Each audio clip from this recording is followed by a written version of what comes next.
नमस्कार, आपका स्वागत है हमारे चैनल बायो गुरु पर। आज हम क्लास 12 का चैप्टर नंबर 11 श्वसन रेस्पिरेशन का पार्ट 3 पढ़ रहे हैं। आज का हमारा टॉपिक है क्रेब्स साइकिल, क्रेब्स चक्र। ये बहुत इंपॉर्टेंट टॉपिक है, कंपटीशन एग्जामों में भी इसमें से क्वेश्चन आते हैं और बोर्ड की दृष्टि से भी ये बहुत इंपॉर्टेंट टॉपिक है। तो चलिए स्टार्ट करते हैं। इसे क्रेब्स चक्र को क्या क्या कहते हैं? TCA साइकिल,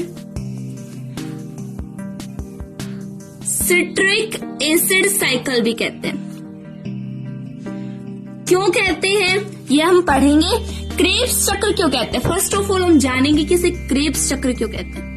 क्योंकि 1937 में H.A. क्रेब्स नामक वैज्ञानिक ने इस चक्र की खोज की, इस कारण से क्रेब्स चक्र कहते हैं। और इन्हें 1953 में क्रेब्स चक्र के लिए 1953 में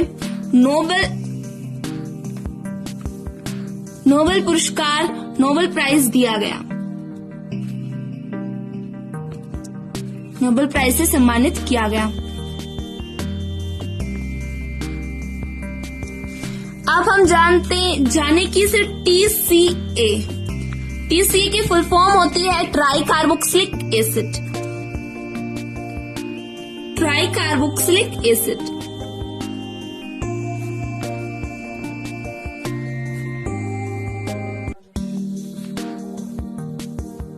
ट्राई कार्बोक्सिलिक एसिड या फिर TCA साइकिल क्यों कहते हैं? क्योंकि इसका जो प्रथम स्थायी उत्पाद है, प्रथम स्थायी तो नहीं कह सकते, इसका पहला उत्पाद, फर्स्ट प्रोडक्ट कौन सा होता है? पहला उत्पाद नहीं, इसमें कई उत्पाद हैं जिसमें 3 कार्बोक्सिलिक ग्रुप कौन कौन से? COOH से कार्बोक्सिलिक ग्रुप कहते हैं। हमने क्लास 11th में पढ़ा था केमिस्ट्री में, जिसमें 3 कार्बोक्सिलिक ग्रुप हो, जैसे कि कौन कौन से होते हैं? सिट्रिक एसिड में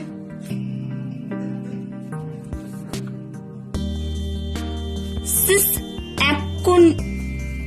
एकोनिटिक एसिड में सिस एकोनिटिक एसिड में सक्सेनिक एसिड में 3 हैं जिनमें कार्बोक्सिलिक ग्रुप पाया जाता है। एक तो सिट्रिक एसिड, एक है सिस एकोनिटिक एसिड और एक है आइसोसिट्रिक एसिड। देखिए हम इसका एक बार आपको फॉर्मूला दिखाते हैं। तो सिट्रिक एसिड है, सिट्रिक एसिड में एक कार्बोक्सिलिक कार्बन का जो ग्रुप है 2 और 3, इस कारण से ये ट्राई कार्बोक्सिलिक ग्रुप भी कहते हैं, सिट्रिक एसिड हो गया। नेक्स्ट आता है सिस एकोनिटिक एसिड, इसमें भी 3 कार्बन के ही 3 कार्बोक्सिलिक ग्रुप हैं। और नेक्स्ट आता है आइसोसिट्रिक एसिड, आइसोसिट्रिक एसिड में भी 3 कार्बोक्सिलिक ग्रुप हैं। तो इस कारण इसे कहते हैं ट्राई कार्बोक्सिलिक एसिड। नेक्स्ट इसे सिट्रिक एसिड साइकिल क्यों कहते हैं? क्योंकि इसका जो प्रथम स्थायी उत्पाद है, फर्स्ट स्टेबल प्रोडक्ट, वो होता है सिट्रिक एसिड।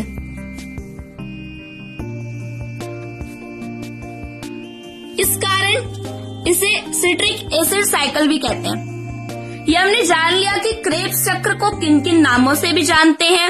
अब हम पढ़ेंगे कि क्रेब्स चक्र होता कहाँ है, कहाँ चलती है ये प्रोसेस।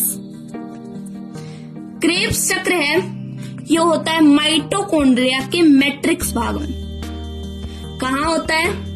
ये कई बार पूछ लिया जाता है कि कहाँ होता है। ये है माइटोकॉन्ड्रिया, और जहां माइटोकॉन्ड्रिया में जाएं तो स्पेसिफिक पार्ट है, वो है मैट्रिक्स भाग में होता है। क्यों होता है? क्योंकि वहां पर जो माइटोकॉन्ड्रिया है उसके मैट्रिक्स भाग में क्रेब्स साइकिल या TCA साइकिल या सिट्रिक एसिड साइकिल को जो एंजाइम प्रोसेस करवाते हैं वो एंजाइम होते हैं। कहाँ होते हैं? मैट्रिक्स में। इस कारण जो क्रेब्स साइकिल या टीसीए साइकिल या सिट्रिक एसिड साइकिल है वो माइटोकॉन्ड्रिया के मैट्रिक्स भाग में होता है। लेकिन एक एंजाइम है सक्सेनिक डिहाइड्रोजिनेज एंजाइम, ये एंजाइम सक्सेनिक डिहाइड्रोजिनेज एंजाइम है, ये माइटोकॉन्ड्रिया के मैट्रिक्स भाग में नहीं पाया जाता। ये कहाँ पाया जाता है? माइटोकॉन्ड्रिया के जो इनर मेम्ब्रेन यानी भीतरी जो झिल्ली होती है वहां पर जुड़ा हुआ रहता है, संलग्न रहता है। संलग्न मीन्स जुड़ा रहता है। कौन सा एंजाइम नहीं पाया जाता? सक्सेनिक डिहाइड्रोजिनेज एंजाइम है, ये मैट्रिक्स में नहीं पाया जाता, ये पाया जाता है इनर मेम्ब्रेन में। माइटोकॉन्ड्रिया में होता है, लेकिन ये माइटोकॉन्ड्रिया में तभी होगा जब वहां पर O2 उपस्थित हो। O2 की उपस्थिति में ही कौन सा साइकिल होता है? क्रेब्स साइकिल या टीसीए साइकिल या सिट्रिक एसिड साइकिल होता है। O2 की उपस्थिति में अगर ये O2 ले रहा है तो रिलीज करेगा CO2, मुक्त करेगा। O2 ग्रहण कर रहा है तो CO2 मुक्त करेगा, डेफिनेटली ये है ही, सीधी सी बात है। नेक्स्ट आता है जो क्रेब्स साइकिल है, ये 2 बार होता है माइटोकॉन्ड्रिया में, 2 बार होता है। 2 बार क्यों होता है? क्योंकि हमने देखा था कि ग्लाइकोलाइसिस की जो लास्ट प्रोडक्ट होता है वो होता है पायरुविक एसिड। यहाँ पे देखिए, यहाँ ऊपर हमने देखा था ग्लाइकोलाइसिस रिएक्शन हुई थी, हमने देखा था कि ग्लूकोज है वो पायरुविक एसिड में बदल रहा है, वो ग्लाइकोलाइसिस रिएक्शन में। ये ग्लाइकोलाइसिस का लास्ट प्रोडक्ट है पायरुविक एसिड, जो 3 कार्बन वाला यौगिक है। यहाँ पे ग्लूकोज है, 6 कार्बन वाला यौगिक है, लेकिन जो पायरुविक एसिड है ये 3 कार्बन वाला यौगिक है। तो 3 कार्बन कहाँ गए? इसका यानी 2 मोल है, 2 पायरुविक एसिड है 3 कार्बन वाले, कुल मिला के 6 कार्बन हो गए। मतलब 2 पायरुविक एसिड होने के कारण ही क्रेब्स साइकिल में 2 बार क्या होता है? सॉरी, माइटोकॉन्ड्रिया में 2 बार क्रेब्स चक्र होता है, क्योंकि पायरुविक एसिड है ये 2 मोल है, मतलब 2 अणु है इसके, 2 मोल में 2 अणु है। और हर एक चक्र में, हर एक क्रेब्स चक्र में एक पायरुविक एसिड काम आता है। तो दोनों पायरुविक एसिड कैसे काम आएंगे? 2 चक्र होगा इस प्रकार, तो 2 चक्र होंगे तो दोनों जो पायरुविक एसिड है वो काम आ जाएंगे। इस कारण क्रेब्स चक्र है वो 2 बार होता है। 1 बार क्रेब्स चक्र होता है TCA यानी ट्राई कार्बोक्सिलिक एसिड साइकिल होता है, तो उसमें 12 ATP बनते हैं। 2 बार होगा तो कितने बनेंगे? 24 ATP। ये बन रहा है ओनली ATP, जो 12 ATP है या कुल मिला के 24 ATP है, वो कहाँ हो रही है? माइटोकॉन्ड्रिया में जो क्रेब्स साइकिल हो रहा है, क्रेब्स चक्र हो रहा है, उसमें हो रही है। ये क्रेब्स चक्र से उत्पन्न ATP है जो ऊर्जा के रूप में संचित हो जाती है और आगे जैव पदार्थ, जैव जो क्रियाएं होती है उनमें उपयोग की जाती है। क्रेब्स साइकिल के लिए, क्रेब्स चक्र के लिए जो जरूरी आवश्यक उत्पाद होता है वो होता है मध्यवर्ती उत्पाद। मध्यवर्ती उत्पाद कौन सा होता है? ये मध्यवर्ती उत्पाद है पायरुविक एसिड से बना है। पायरुविक एसिड से कौन सा बना है? एसिटिल कोएंजाइम, जो 2 कार्बन वाला यौगिक है, ये एसिटिल कोएंजाइम है। यही क्रेब्स चक्र में का मध्यवर्ती उत्पाद और क्रेब्स चक्र के लिए जरूरी है, इसी से ही क्रेब्स चक्र होता है। क्रेब्स साइकिल के लिए बहुत जरूरी उत्पाद है, प्रोडक्ट है, ये एसिटिल कोएंजाइम है। एसिटिल कोएंजाइम है, ये ग्लाइकोलाइसिस और क्रेब्स साइकिल के बीच की संयोजक कड़ी है, कनेक्टिव लिंक है एसिटिल कोएंजाइम। इंपॉर्टेंट पॉइंट बनता है याद रखना कि एसिटिल कोएंजाइम जो है वो ग्लाइकोलाइसिस और क्रेब्स साइकिल का कनेक्टिव लिंक है, संयोजन स्थल है। पूछ लिया जाता है कि ग्लाइकोलाइसिस और क्रेब्स साइकिल का संयोजन स्थल कौन सा है, तो आंसर होगा एसिटिल कोएंजाइम। अभी हम क्रेब्स चक्र को बहुत डिटेल से पढ़ेंगे, लेकिन उससे पहले एक बात बता दें, जो क्रेब्स साइकिल होगा उसमें 4 तो ऑक्सीडेशन, 4 बार तो ऑक्सीकरण होगा। ऑक्सीकरण में क्या होता है, एक O2 का अणु यूज किया जाएगा और H2O का विमोचन होगा या फॉर्मेशन होगा। और इसमें 4 है वो 6 कार्बन वाले यौगिक होंगे,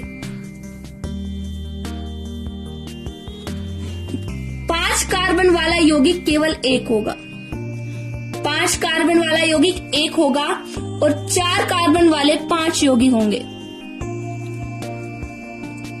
अभी हम पढ़ेंगे विस्तार से कि देखिए इस प्रकार से क्रेब्स साइकिल है, इसे हम पढ़ेंगे।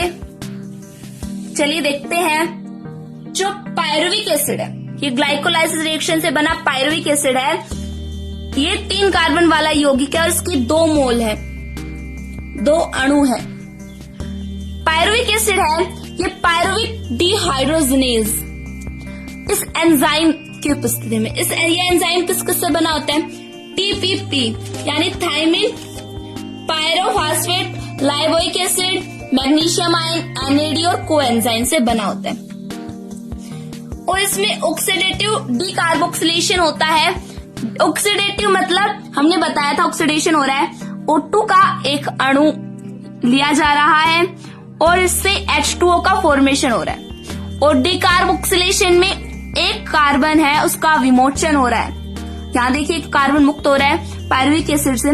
पायरुविक एसिड है ये कोएंजाइम लेता है और इससे बनता है एसिटिल कोएंजाइम।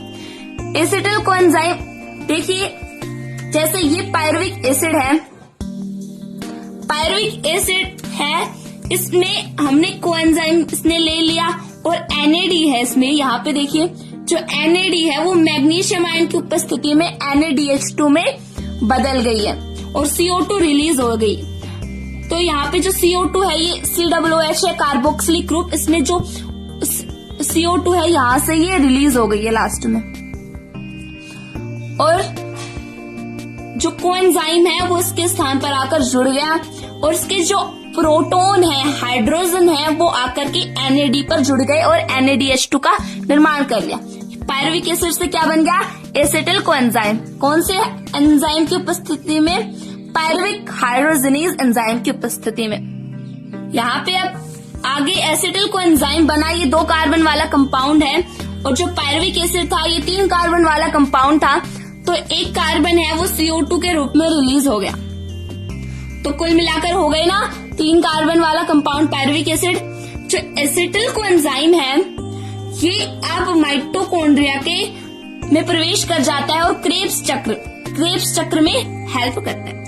इससे पहले जो रिएक्शंस हो रही थी वो कहाँ हो रही थी, साइटोप्लाज्म में, मीन्स कोशिका द्रव्य में ये रिएक्शंस हो रही थी। अब जो एसिटिल कोएंजाइम 2 कार्बन वाला कंपाउंड है ये चला जाता है माइटोकॉन्ड्रिया में। माइटोकॉन्ड्रिया में जाने के बाद यहाँ ये मिलता है ऑक्सैलोएसिटिक एसिड जो 4 कार्बन वाला यौगिक है और H2O ये ग्रहण कर लेता है और CO कोएंजाइम है, कोएंजाइम A ये रिलीज कर रहा है। कौन से एंजाइम की उपस्थिति में, सिट्रेट सिंथेटेज एंजाइम की उपस्थिति में। और क्या बना रहा है, सिट्रिक एसिड बना रहा है जो 6 कार्बन वाला यौगिक है। यहाँ संघनन हो रहा है, एक प्रकार का कंडेंशन हो रही है। यहाँ पे देखिए जो एसिटिल कोएंजाइम है ये कहा था, पहले जीव द्रव्य में बना पायरुविक एसिड से, अभी हमने देखा था। अब ये प्रवेश कर गया माइटोकॉन्ड्रिया में और जहाँ क्रेब्स चक्र हो रहा है, माइटोकॉन्ड्रिया में प्रवेश करने के बाद ये 3 कार्बन वाला कंपाउंड एसिटिल कोएंजाइम है, ये ऑक्सैलोएसिटिक एसिड OAA के साथ मिल जाता है जो 4 कार्बन का यौगिक है और साथ ही H2O ले लेता है। H2O भी इसके साथ रिएक्शन करती है, वो भी सिट्रेट सिंथेटेज एंजाइम की उपस्थिति में, जिससे क्या बनता है, जो कोएंजाइम ए है ये रिलीज हो जाता है और सिट्रिक एसिड बन जाता है, जो 6 कार्बन वाला एक कंपाउंड है। यहाँ पे देखिए, यह 4 कार्बन वाला कंपाउंड सिट्रेट सिंथेटेज एंजाइम की उपस्थिति में क्या बन गया, सिट्रिक एसिड, जो 6 कार्बन वाला यौगिक है। ये जो सिट्रिक एसिड है ये क्रेब्स साइकिल का प्रथम उत्पाद है, वो भी स्थायी उत्पाद है। इस कारण इस चक्र को सिट्रिक एसिड साइकिल भी कहते हैं। अब जो सिट्रिक एसिड है ये 6 कार्बन वाला यौगिक है, जो एकोनिटेज एंजाइम की उपस्थिति में और फेरस आयन के उपस्थिति में क्रिया करता है और क्या होता है, H2O रिलीज होती है और सिस एकोनिटिक एसिड बनता है। यहाँ पे देखिए फॉर्मूले के स्ट्रक्चरल फॉर्मूले से समझेंगे। सिट्रिक एसिड बना, ये एकोनिटेज एंजाइम और फेरस आयन की उपस्थिति में ये 6 कार्बन वाला यौगिक है। इसमें देखिए यहाँ पे 3 कार्बोक्सिलिक ग्रुप है। इस कारण इस चक्र को ट्राई कार्बोक्सिलिक एसिड भी कहते हैं। यहाँ से H2O निकल जाएगा, एक H यहाँ से ले लेगा और OH निकल करके यहाँ से H2O निकल गया। अब जो बचा यहाँ पर जो एक हाइड्रोजन बचा, यहाँ पे डबल बॉन्ड आ जाएगा इस प्रकार, तो बन गया सिस एकोनिटिक अम्ल, सिस एकोनिटिक एसिड, जो 6 कार्बन वाला कंपाउंड है। अभी हमने बताया था कि 6 कार्बन वाले 4 कंपाउंड होंगे। 4 कंपाउंड कौन कौन से हैं? एक तो सिट्रिक एसिड है, सिस एकोनिटिक एसिड है और आइसोसिट्रिक एसिड और ऑक्सैलोसेक्निक एसिड। अब यहाँ पर जो सिस एकोनिटिक एसिड बना है ये एकोनिटेज एंजाइम, सेम ऊपर वाले एंजाइम की उपस्थिति में ही और फेरस आयन की उपस्थिति में H2O ग्रहण करके आइसोसिट्रिक एसिड बनाता है। यहाँ पे देखिए ये सिस एकोनिटिक एसिड है, ये H2O के साथ H2O को ग्रहण करता है और एकोनिटेज और फेरस आयन की उपस्थिति में आइसोसिट्रिक एसिड बनाता है। आइसोसिट्रिक एसिड का फॉर्मूला ये देखिए, यहाँ पर भी 3 कार्बोक्सिलिक ग्रुप है और यहाँ पर भी 3 कार्बोक्सिलिक ग्रुप है। अब आगे जो आइसोसिट्रिक एसिड है ये 6 कार्बन वाला कंपाउंड है। ये 6 कार्बन वाला कंपाउंड आइसोसिट्रिक डिहाइड्रोजनेज एंजाइम की उपस्थिति में यहाँ पे ऑक्सीडेशन हो रहा है। ऑक्सीडेशन में मैंने बताया था कि एक तो ऑक्सीजन ग्रहण किया जाएगा ऑक्सीजन परमाणु और से H2O का फॉर्मेशन होगा और यहाँ पर जो NAD है वो NADH2 में बदल गया, जिससे ATP का निर्माण होगा। और ATP क्या काम आएगी? ये जैव क्रियाओं में काम आएगी, जो सेल में जैव क्रियाएं होंगी, बायोकेमिकल्स होंगे, उनमें काम आएगी। यहाँ ये आइसोसिट्रिक एसिड बन गया ऑक्सैलोसेक्निक एसिड में। यहाँ पे देखिए आइसोसिट्रिक एसिड है, ये इसमें दो हाइड्रोजन है ये NAD के साथ जुड़ जाएंगे, दोनों प्रोटॉन और NADH2 का निर्माण कर लेगा। जो यहाँ पे सिंगल बॉन्ड था ये डबल बॉन्ड हो जाएगा। इस प्रकार तो बन गया ऑक्सैलोसेक्निक एसिड, जो 6 कार्बन वाला कंपाउंड है। 6 कार्बन वाले कंपाउंड बस यहीं तक होंगे। आगे जो ऑक्सैलोसेक्निक एसिड है 6 कार्बन वाला कंपाउंड, जो डिकार्बोक्सिलिक डिहाइड्रोजनेज और मैग्नीशियम आयन की उपस्थिति में क्रिया करता है और CO2 रिलीज करता है। 6 कार्बन में से एक कार्बन है ये CO2 के रूप में रिलीज हो गया। अभी हमने बताया था कि माइटोकॉन्ड्रिया में क्रेब्स चक्र तभी होगा जब O2 उपस्थित हो। O2 उपस्थित होगी तो CO2 रिलीज होगी, जिससे अल्फा कीटोग्लूटेरिक एसिड बन गया, जो 5 कार्बन वाला कंपाउंड है, क्योंकि एक कार्बन वाला कंपाउंड CO2 है वो रिलीज हो चुका। यहाँ पे देखिए ये ऑक्सैलोसेक्निक एसिड है, इसमें जो कार्बोक्सिलिक ग्रुप है इससे एक CO2, इसमें जो CO2 है ये निकल गया और यहाँ पर डबल बॉन्ड से नहीं, H इससे जुड़ गया तो CH2 बन गया। ये बन गया अल्फा कीटोग्लूटेरिक एसिड, जो 5 कार्बन वाला कंपाउंड है।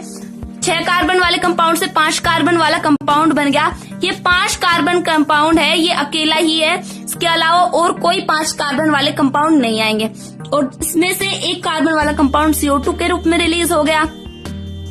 यहाँ पे देखिए जो ऑक्सैलोसक्सेनिक एसिड था एक अल्फा कीटो ग्लूटेरिक एसिड में बदल गया जो 5 कार्बन वाला कंपाउंड है।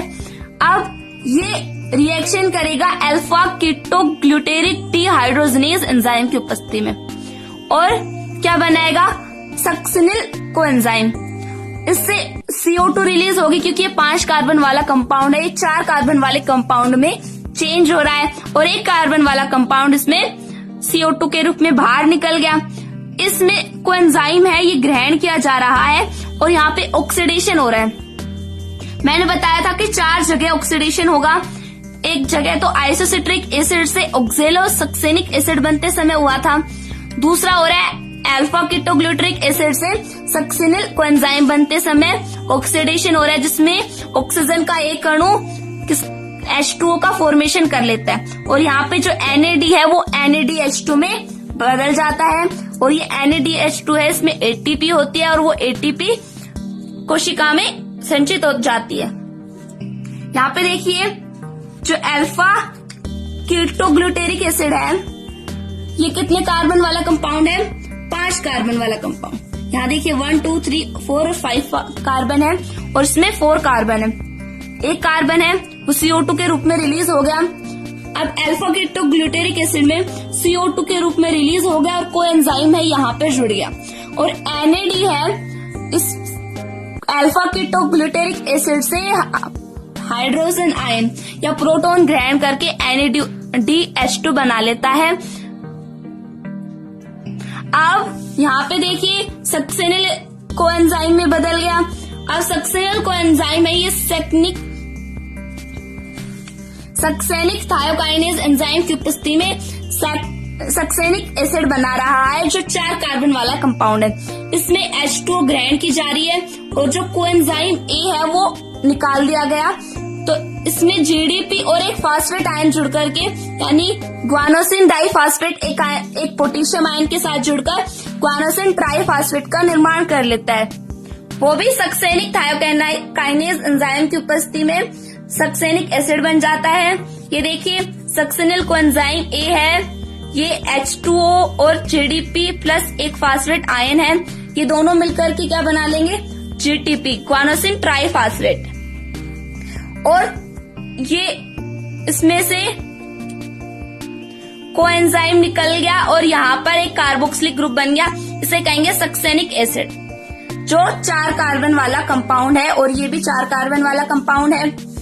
आगे जो सक्सेनिक एसिड है वो सक्सेनिक डिहाइड्रोजनेज एंजाइम की उपस्थिति में फ्यूमेरिक एसिड में बदल गया। फ्यूमेरिक एसिड भी 4 कार्बन वाला यौगिक है, यहाँ पर भी ऑक्सीडेशन हो रहा है, ये 3rd नंबर पे ऑक्सीडेशन हो रहा है। पहला यहाँ पे हुआ था, यहाँ पे कीटोग्लूटेरिक एसिड में हुआ था, अब यहाँ पे हो रहा है सक्सेनिक एसिड से फ्यूमेरिक एसिड बनते समय यहाँ पे ऑक्सीडेशन हो रहा है। ऑक्सीजन का एक अणु जल के एक अणु का निर्माण कर लेता है और जो FAD है वो FADH2 में बदल जाता है। ये देखिए स्ट्रक्चरल फॉर्मूले से समझते हैं। सक्सेनिक एसिड है, ये इसमें से 2 हाइड्रोजन निकल गए, 2 हाइड्रोजन यानी प्रोटॉन निकल गए और FAD के साथ जुड़ गए, FADH2 बना दिया। यहाँ पे निकलने के बाद ये सिंगल बॉन्ड नहीं, ये डबल बॉन्ड हो जाएगा क्योंकि यहाँ पे एक एक हाइड्रोजन है, वो भी सक्सेनिक डिहाइड्रोजनेज एंजाइम की उपस्थिति में। इस एंजाइम की उपस्थिति में सक्सेनिक एसिड है वो फ्यूमेरिक एसिड में बदल जाता है। अब जो फ्यूमेरिक एसिड है ये फ्यूमरेज एंजाइम की उपस्थिति में मैलिक एसिड में बदल जाता है। जो 4 कार्बन वाला कंपाउंड है इसमें जो फॉर्मिक एसिड है ये H2O ग्रहण करके मैलिक एसिड बना रहा है। ये देखिए यहाँ पे फ्यूमेरिक एसिड, सॉरी ये लिखना ध्यान में रहा, फ्यूमरेज एंजाइम की उपस्थिति में H2O ग्रहण करता है और मैलिक एसिड में बदल जाता है। ये हाइड्रोजन का जो अणु है, जल का जो अणु है ये HOH होता है, इसका एक OH है, ये तो यहाँ पर जुड़ जाएगा और H दूसरे वाले कार्बन पर जुड़ जाएगा तो बन गया मैलिक एसिड। यहाँ पे जो मैलिक एसिड बना है ये मैलिक डिहाइड्रोजनेज एंजाइम की उपस्थिति में क्रिया करता है जिससे NAD है वो NADH2 में बदल जाता है और यहाँ पर लास्ट चौथी बार ऑक्सीडेशन हो रहा है जिसमें ऑक्सीजन का एक अणु हाइड्रोजन यानी H2O जल के कणु का निर्माण कर रहा है। ये ऑक्सैलोएसिटिक एसिड है, 4 कार्बन वाला कंपाउंड है। देखिए यहाँ पे मैलिक एसिड है, ये NAD में इसके जो प्रोटॉन है वो जुड़ जाएंगे और NADH2 बन गया, वो भी मैलिक डिहाइड्रोजनेज एंजाइम की उपस्थिति में, और ऑक्सैलोएसिटिक एसिड बन गया। ऑक्सैलोएसिटिक एसिड है, ये 4 कार्बन वाला कंपाउंड है। ये 4 कार्बन वाला कंपाउंड फिर से आ गया यहाँ पर और एसिटिल को एंजाइम को ग्रहण कर लेता है और इस प्रकार सिट्रिक एसिड बना देता है। इस प्रकार से ये रिएक्शन फिर से हो जाती है। इस प्रकार ये साइकिल बन गया। अब यहाँ पर जो देखिए यहाँ पर NAD से NADH2 बन गया, यहाँ पर भी NAD से NADH2, यहाँ पे GDP और एक फास्फेट आयन से GTP और यहाँ पे FAD से FADH2 बन गया। अब ये FAD की फुल फॉर्म NADH2 की फुल फॉर्म क्या होती है ये देखते हैं। NADH2 की फुल फॉर्म होती है, हमने पहले भी पढ़ा था, निकोटिनेमाइड एडेनिन डाई न्यूक्लियोटाइड, और FAD की फ्लोविन एडेनिन डाई न्यूक्लियोटाइड, ATP की एडेनिन ट्राइफास्फेट और GDP की ग्वानोसिन ट्राइफास्फेट। इसमें जो NADH2 है वो एक NADH2 3 ATP के बराबर होता है, यानी जहां पर भी एक NADPH आया है, H2 आया है, NADH2 आया है, वो 3 ATP के बराबर है और एक FADH2 2 ATP के बराबर है। एक GTP बराबर एक ATP, यानी 1 guanosine triphosphate is equal to 1 adenine triphosphate. इस प्रकार से ये है, यहाँ पे क्या है NADH2 कि कितने 3 ATP के बराबर है, तो ये 3 ATP हो गई। यहाँ पर ये GTP है यानी ग्वानोसिन ट्राइफास्फेट है, ये 1 ATP के बराबर है, और FADH2 है ये 2 ATP के बराबर। यहाँ पे NADH2 है ये 3 ATP के बराबर, और नीचे जो NADH2 है ये भी 3 ATP के बराबर। तो कुल मिलाकर 12 ATP का निर्माण हो रहा है। एक बार जो क्रेब्स चक्र हो रहा है उसमें 2 क्रेब्स चक्र होंगे तो कुल 24 ATP का निर्माण होगा। 12 प्लस 12 24 ATP। इस प्रकार 24 ATP का निर्माण होगा अगर क्रैब साइकिल 2 बार होगा। 2 बार ही होगा क्योंकि जो पायरुविक एसिड है ये 2 मोल है, तो एक क्रैब्स चक्र में एक पायरुविक एसिड काम आता है, तो 2 पायरुविक एसिड है तो 2 बार क्रैब्स चक्र होगा जिससे 24 ATP का निर्माण होगा। इस प्रकार ये कंप्लीट क्रैब साइकिल हो गया। अब हम पढ़ेंगे ग्लूकोज की ऑक्सीडेशन का सार। ऑक्सीडेशन में हमने पढ़ी थी प्रक्रियाएं, 3 प्रक्रियाएं, 2 प्रक्रियाएं थी, एक ग्लाइकोलाइसिस और एक क्रेब्स चक्र पढ़ लिया, और एक और आएगी ETC electron transport chain, electron परिवहन तंत्र। हम नेक्स्ट वीडियो में पढ़ेंगे। जो अभी तक पढ़ी हमने उसमें पहली प्रक्रिया थी हमारी ग्लाइकोलाइसिस, जो कहाँ संपन्न हो रही थी? साइटोप्लाज्म में, कोशिका द्रव्य में। इसमें जो ग्लूकोज है वो पायरुविक एसिड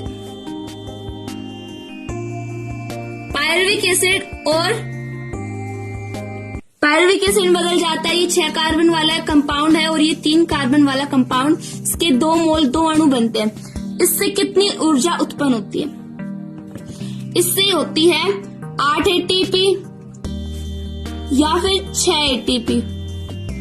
8 या 6 ATP किस प्रकार से होगी ये देखिए, क्योंकि ग्लाइकोलाइसिस जो देखा था हमने उसमें NADPH2, यहाँ पे ग्लाइकोलाइसिस रिएक्शन हुई थी, यहाँ पे NADH2 बना है। ये NADH2 है, ये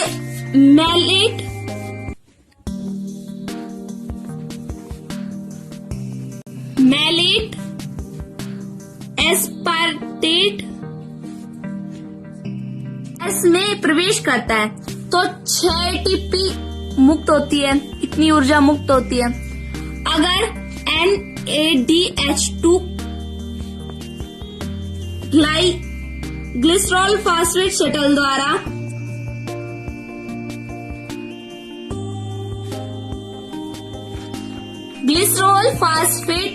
द्वारा ETS में प्रवेश करता है तो 8 एटीपी मुक्त होती है। तो इस प्रकार से एक 8 एटीपी हो गया और एक 6 एटीपी हो गया। ग्लाइकोलाइसिस में जो 2 एटीपी है वो तो बनती है, लेकिन यहाँ पे 4 एटीपी आएगा। 2 + 6 + 2 8 एटीपी का निर्माण हो गया इसमें, और इसमें 4 + 2 6 एटीपी का। नेक्स्ट रिएक्शन आती है मध्यस्थ अभिक्रिया, पेरीमाइटोकॉन्ड्रियल। इसमें क्या हुआ, जो पायरुविक एसिड है, पायरुविक एसिड के जो 2 मोल है, 2 अणु पायरुविक एसिड है,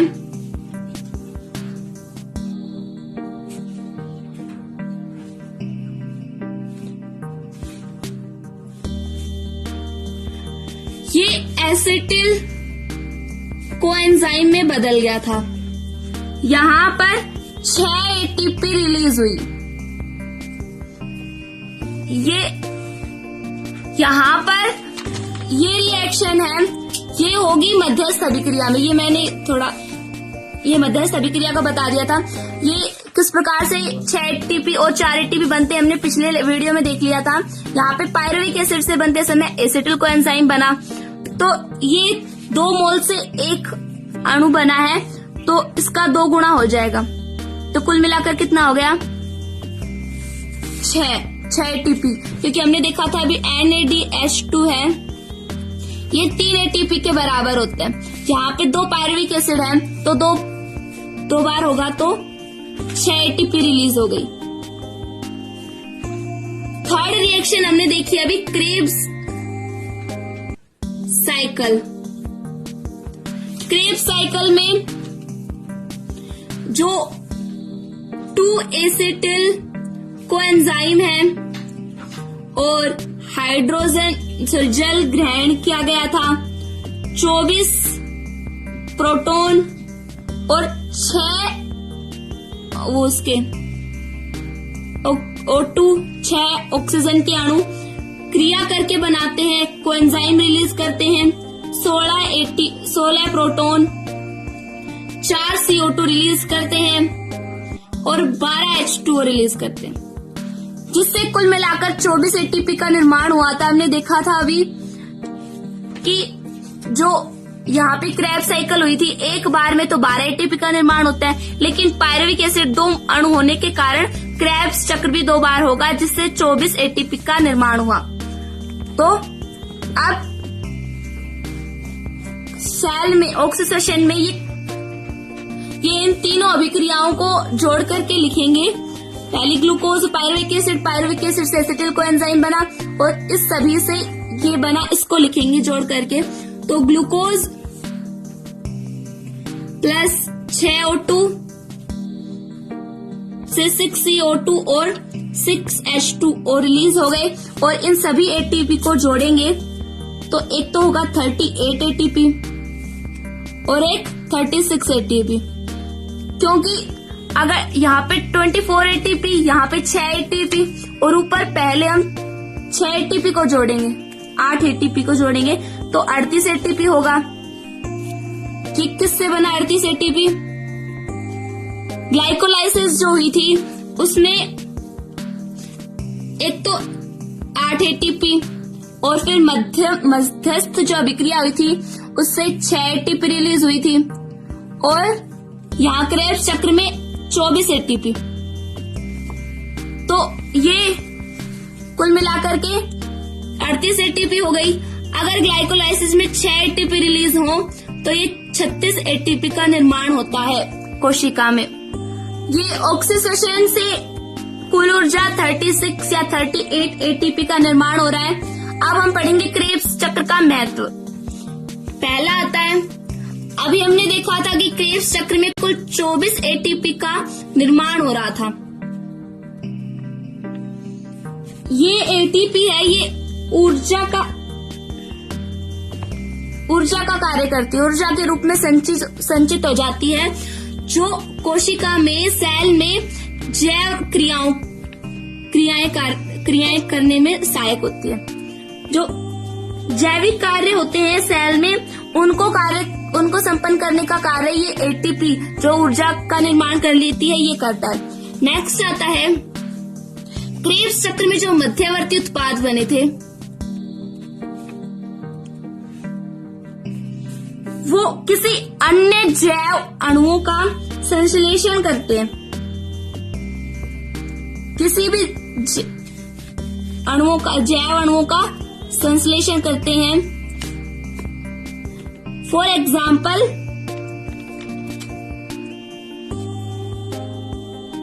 फर्स्ट है सक्सिनिल कोएंजाइम है, ये क्लोरोप्लास्ट का संश्लेषण करता है, क्लोरोफिल का यानी पर्णहरित का। क्लोरोप्लास्ट होता है हरित लावक, पर्णहरित क्लोरोफिल का संश्लेषण करता है। और alpha keto glutaric acid, pyruvic acid, oxaloacetic acid है, ये एमिनो एसिड का संश्लेषण करते हैं।